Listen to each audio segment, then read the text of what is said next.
Thank you, Father Kelly, Reverend Fathers, any honored guests, and my brothers. There seems to be few other more practical or more convincing rationales for why someone should be a Christian than actually pointing to a holy, joyful witness of that faith. Likewise, one of the best motivations for me to keep pursuing priesthood is just seeing faithful and joyful priests. Today I want to honor Father Daniel Schuster, the Vocations Director of Green Bay, who's been a great witness to me of a Catholic man and a Catholic priest. Father Schuster recognizes the will of the Father for him in carrying out his priestly duties faithfully, and what strikes me is just really, really well. He's able to see God's providence in being obedient to our bishop and completing especially just the little things required by his assignment. There's something about the way he carries out his calling as vocations director that stands apart from other men. I'm not saying that he's simply a good worker, but there's like a virtue, a naturality about what he does. He faces the needs of his ministry with such ease and enthusiasm that you'd think he's been doing this for 50 years. And it all comes back to the will of the Father for Father Schuster, kind of like Jesus. If the Father wants it, he wants it. Father Schuster is especially a man of prayer.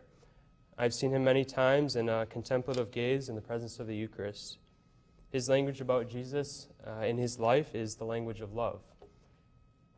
He knows his identity as Son of the Father and priest of Jesus Christ, and it seems that everything that he does or has is in service of that identity.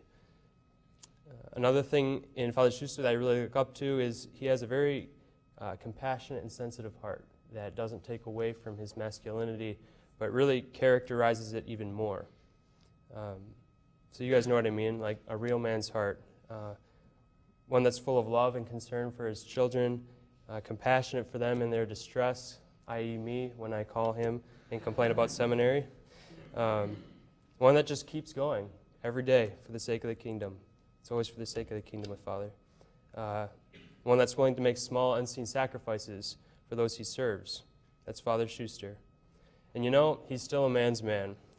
He wears those ridiculous $5 multicolored sunglasses when he drives cars. He loves fast cars. Runs like 10 miles every day. That's kind of an exaggeration, but you're welcome, Father. He goes camping. He grows little soul patches under his bottom lip, which apparently Father Becker yanked on one time after poking him. I don't know if that's true, but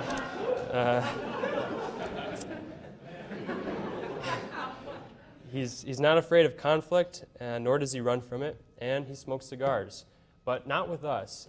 He's got this policy that he won't smoke cigars or eat sushi with seminarians because it's a strong bonding experience. He says it's for our own good, but I really think it's for him, in case one of us discerns out he's not attached in any way.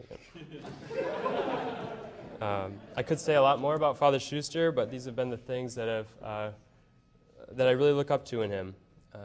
If he had not walked with me throughout high school or been really attentive to my needs in the seminary, I wouldn't be here right now. So, of course, he's my priest hero. Praise be Jesus Christ. Amen.